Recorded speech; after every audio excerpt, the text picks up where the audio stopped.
Olá, bom dia, tudo bem? Viemos aqui para mais uma aula, como a Protati falou, nós vamos continuar. Hoje nós vamos falar sobre os segredos do Egito, na verdade. Agora nós vamos para o módulo 8 de vocês.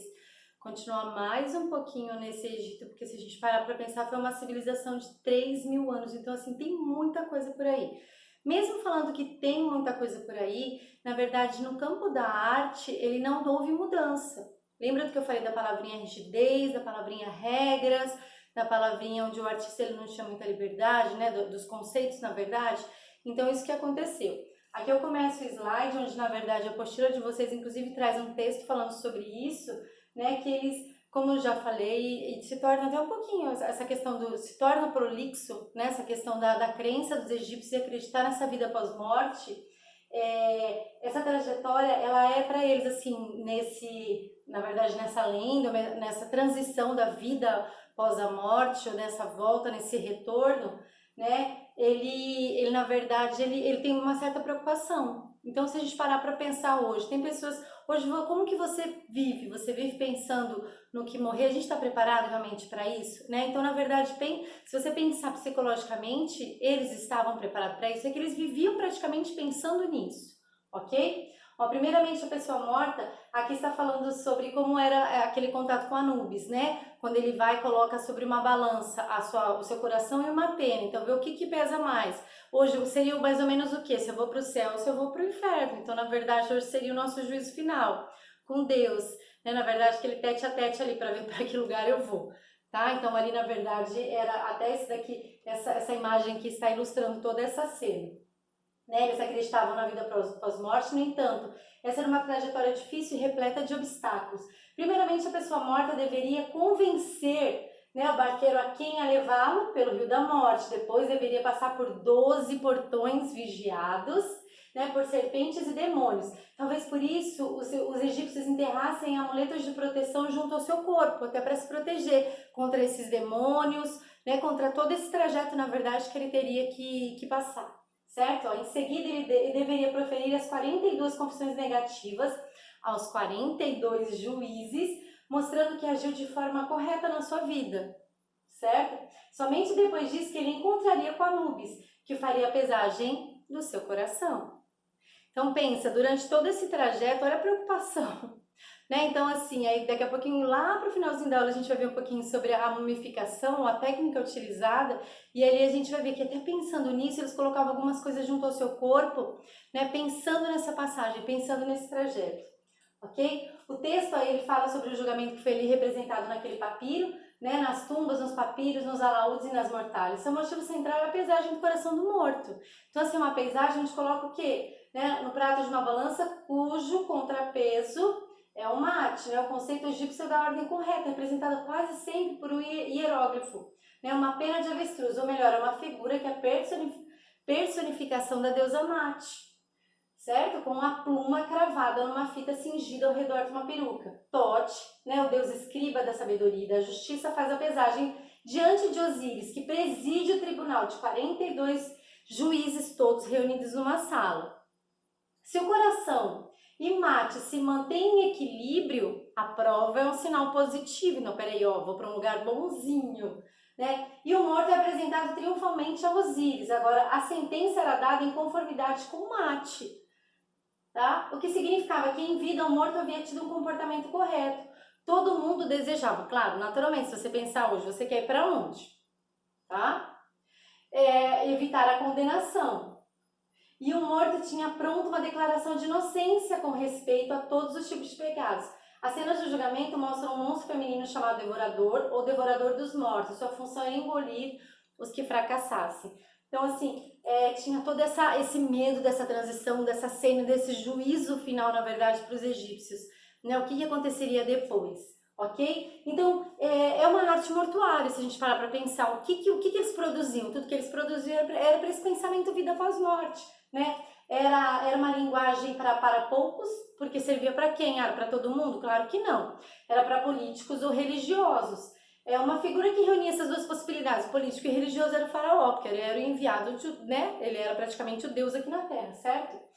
Era para agradar o faraó, ou por temê-lo, esse artista, ele fazia esses artefatos, ok? A arte passou a ter como principal objetivo a transitoriedade entre a vida e a morte, né? Entre a vida terrena e a vida após a morte.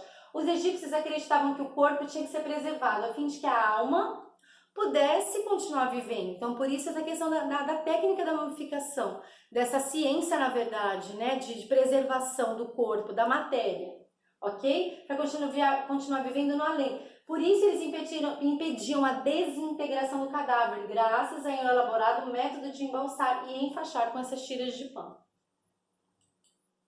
As regras eram intensas e os artistas eles não podiam fazer modificações.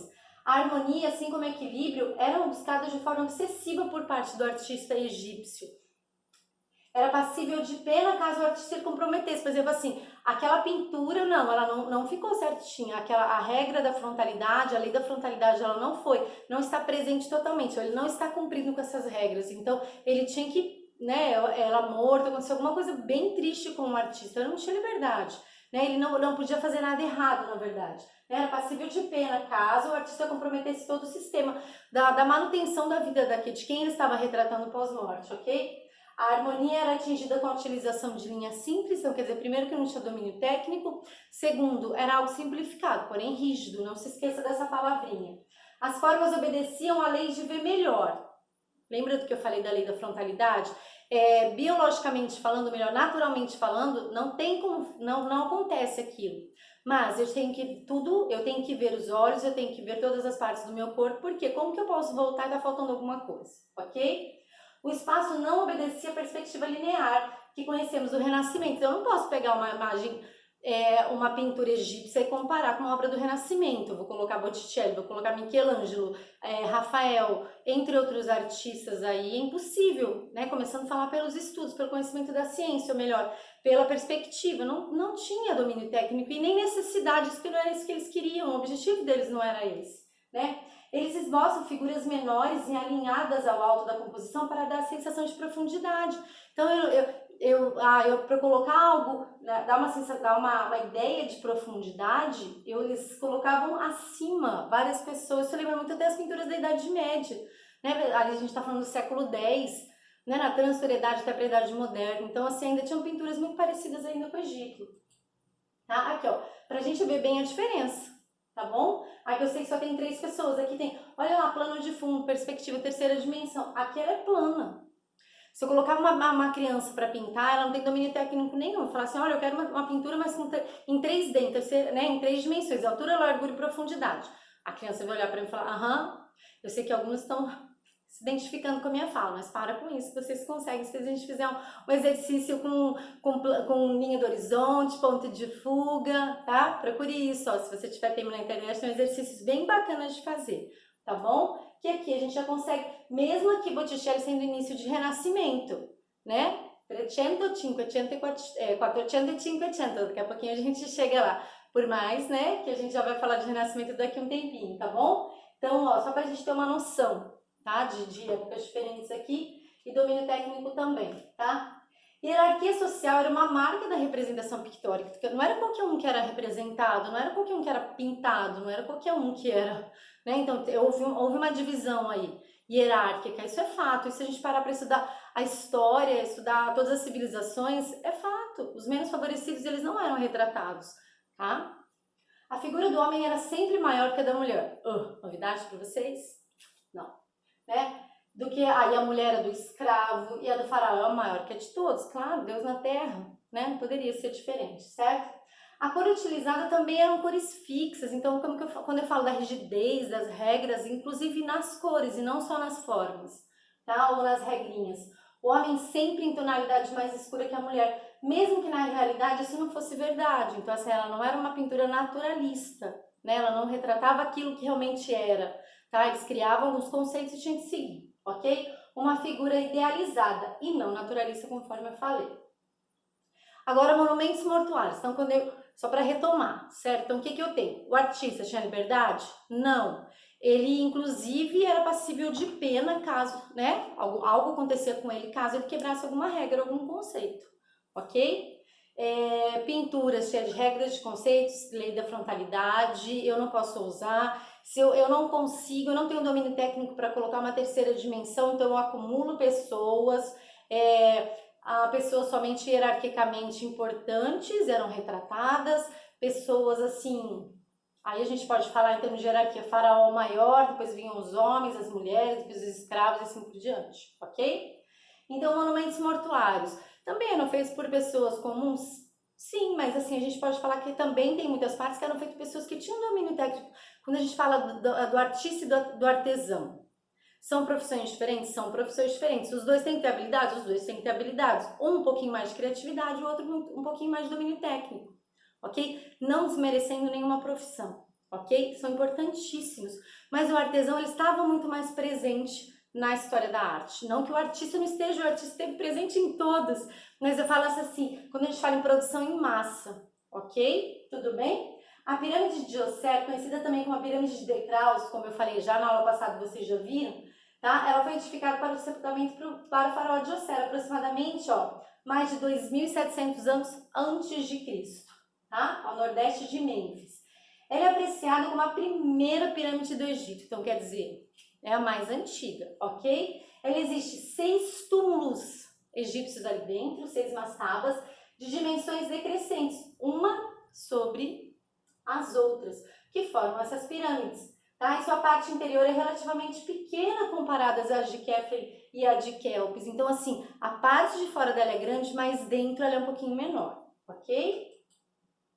Agora, a de Quéops, ela é conhecida como a Grande Pirâmide, porque ela é maior, na verdade, e a mais antiga, a mais antiga do deserto de Gizé, né? Tudo indica que ela tenha sido feita para o sepulcro, claro, né, do faraó Quéops por volta de 2551 a 2528 a.C., ok? Quando foi seu reinado, extraindo a parte do topo do seu projeto original. Sua altura hoje, tá, atualmente é de 137,16 metros. Ela se compara a esse prédio, Millennium Palace, que fica no Balneário Camboriú. Hoje tem um prédio maior que esse lá em Camboriú também, tá? Só que eles fizeram esse comparativo ao que é a pirâmide de Quéops hoje. Esse prédio tem 177, tem 46 pavimentos e aqui está com 146 metros, ok? 137 metros, ok? Ele em seu projeto, a marca, ele atingia 146, mas hoje, declínio, desgaste também de solo, ele está com 137, tá? Presente no deserto de Gizé. A pirâmide de Khafre tem 143 de altura e a sua inclinação é um pouquinho menor que a de Quéops. E o Khafre, né, foi o filho do faraó Quéops em seu reinado, entre 2520 e 2494. Protati, preciso decorar a data de jeito nenhum, gente, só para a gente ter uma ideia. Quem foi quem, mais ou menos, tá bom? Para a modelagem da esfinge, né, que aqui, daqui a pouquinho eu já vou mostrá-la, tá? Aí eu vou falar do material, deixa eu só voltar um pouquinho aqui. Foram utilizados grandes complexos de rochas, mas eu vou mostrar a esfinge para você. Vou falar da de Miquerinos, que é a terceira do deserto de Gizé, tá? E a mais conhecida também, perdendo para Khafre e Quéops em termos de tamanho. Ela foi erguida para ser o sepulcro do faraó Miquerinos, né? Filho do Khafre. Então, quer dizer, as gerações passando, as pirâmides sendo erguidas, né? Portanto, as 3 marcam os impérios das 3 gerações: avô, pai e filho, certo? Como Miquerinos governou por pouco tempo, ele não conseguiu concluir a sua pirâmide e ela acabou sendo finalizada com pouco esmero no acabamento. Então, das 3 é que ficou menos finalizado, com um acabamento um pouquinho menos detalhado do que as outras, né? Com material de qualidade inferior, com partes inacabadas, sem contar que ficou baixo, com apenas 16 filas de pedras. A sua atual medida hoje, ela só tem 62 metros, comparada a 137 e 146, então ela é menor. Ok? Agora, o que é uma esfinge, né? Assim como eu falei da de Khafre. É uma criatura emblemática, composta por quê? Por um corpo de leão e uma cabeça humana, o símbolo do poder, assim como as pirâmides. Ela é interpretada por alguns como se fosse uma guardiã, uma proteção. Olha, eu vou colocar em frente ao meu túmulo que vai me proteger. Tem muitas civilizações que usam, né, essa simbologia, colocar algo em frente à minha casa, colocar algo em cima da igreja para proteger, vou colocar algo, né? Então tem várias civilizações que utilizam um elemento pictórico, um elemento imagético, seja uma pintura, uma escultura, né, como algo ritual, certo? Embora haja controvérsias, muito acreditam que a modelagem da esfinge seria apenas a representação do faraó sentado no seu trono.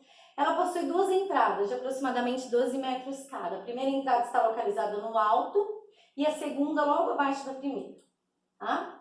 Agora ali também no Egito existe um obelisco, né, que possui 4 lados que vão reduzindo até chegar no topo. É formado por uma pirâmide lá em cima, ok? E o mais antigo possui mais de 4.000 anos. Eu falo pelo tempo e pelo material que foi utilizado, o tempo que durou, né? Era costume erguer esse obelisco na frente dos sepulcros e templo. Embora se localize em Roma, o maior obelisco ainda em pé possui 32 metros de altura e pesa cerca de 460 toneladas. Suas faces são geralmente ordenadas com hieróglifos, uma escrita secreta, que na verdade os faraós e os escribas que tinham esse conhecimento, né, uma forma de escrita secreta, e ali tem várias mensagens está escrita com hieróglifos, né? O deus Sol-Ra, conhecido por proteger e por conceder a vitória aos soberanos egípcios, era homenageado com essas construções, então quer dizer, essa conexão com o Sol, né, com conexão com o que vem do alto. Além do deus Sol, os obeliscos eram utilizados para aclamar os faraós também. Suas inscrições comprovam, né, no que está escrito essa adoração, ok?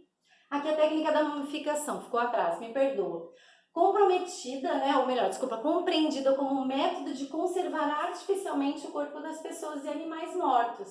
Essa técnica permaneceu sem alteração, né, relevantes por muito tempo no Egito Antigo, embora o envolvimento do corpo nas bandagens, decoração e retirada das vísceras tenham tido inúmeras variáveis. Então eles viam que dava certo de um jeito, viam que dava certo do outro. Então assim, mudou um pouquinho a técnica na retirada, na verdade, de algumas das vísceras, mas assim, outras técnicas, algumas coisas continuou, né? A preservação do corpo começa com a extração do cérebro, através das narinas, com um gancho de metal. As vísceras, que tem o fígado, pulmão, estômago e intestinos, eram removidas e preservadas em em urnas separadas, que são os vasos canópicos. Tá? Até nesses vasos canópicos, na verdade, se pensava esteticamente. Então, havia esse pensamento. Né? Na apostila de vocês tem algumas imagens de vasos canópicos e é bem legal, porque assim, é feito com material, feito com argila, então tem todo um desenho. Também, onde eu vou colocar até o que, né? As minhas vísceras, na verdade, tem que pensar esteticamente, porque né, é meu, né? Acaba ficando por ali. O que restava ficava imerso em salmoura durante 1 mês, para extração do quê? Para extração de todo o líquido do corpo, para secar, né? O cadáver era então recheado. Os seios das mulheres, eles eram estofados. Eu estava até preocupada se ia ficar fofinho ou não, né? Envolto em várias camadas de ataduras e finalmente confinado num caixão e num sarcófago de pedra. No último slide eu vou mostrar um vídeo para vocês, rapidinho, na verdade, para ilustrar isso que eu falei, tá? Que fica mais legal. Mas qual a finalidade de ser mumificado, né? Ser sepultado da forma correta lhe daria pontos positivos na hora de atravessar para outra vida. Acreditava-se no seguinte: assim que o morto chegava do outro lado, seria recebido por Anubis. Lembra do primeiro slide, né, que eu já falei com vocês? Que teria a função de pesar o coração numa balança e a pena, na verdade, na outra, né? Se fosse mais leve que a pena da verdade, pertencendo a Tote, a deusa da verdade, o morto atravessaria para a pós-vida.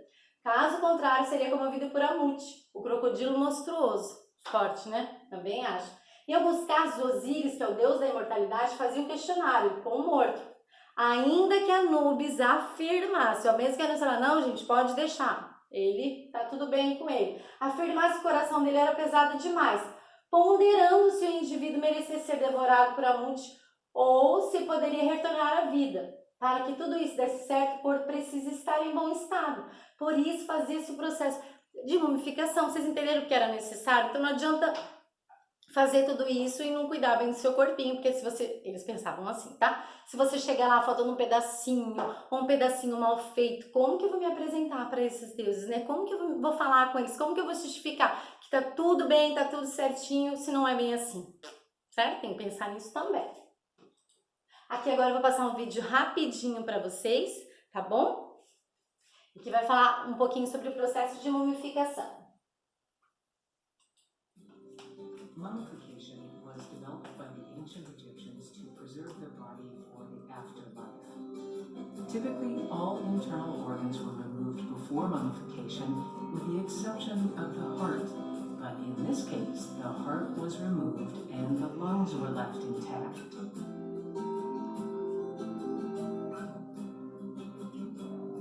Next, the body was covered with salt and left for about 40 days until all moisture was eliminated.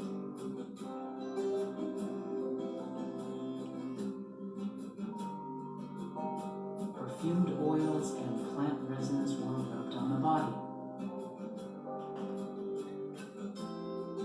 Thick layers of resin were applied to glue the strips of linen that were wrapped around the body.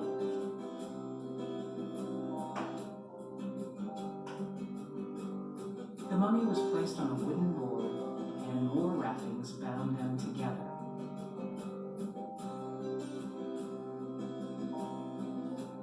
A mysterious pouch, perhaps of religious significance, was placed on the chest.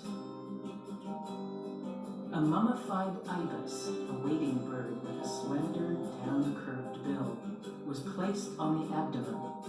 Ibis mummies commonly served as votive offerings to the gods, but this is an unusual case of a bird being mummified with a deceased human. Long linen strips further secured the wrappings. A portrait panel of Heraclides was placed over the face. A large linen cloth was wrapped around the mummy. The shroud was painted red with an imported lead-based pigment. This treatment is rare.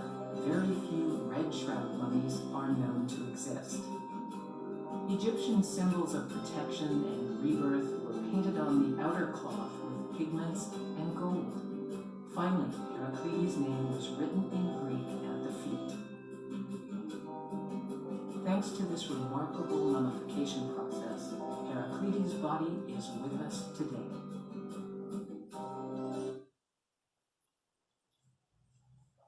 Tá bom, queridos? Então, hoje é para eu falar um pouquinho para vocês, tá? Sobre os segredos do Egito, que na verdade fecha agora Egito, depois a gente vai falar um pouquinho sobre Grécia, depois um pouquinho sobre Roma, e estou mais uma vez para lembrar vocês que toda quinta-feira, das 3 às 5, estou no Classroom. Agradeço a galerinha que vem fazer uma pergunta, eu falo, olha, que bom que tem gente que ainda está assistindo aula, que tem visto alguma coisa, porque eu sei que nesse tempo de pandemia a distância é complicada, mas ó, estou aqui de coração, tá? O que precisar, quinta-feira, das 15 às 17, tá bom? Ó, um beijo no coração, fiquem com Deus, até quinta tarde, beijinho, tchau, tchau.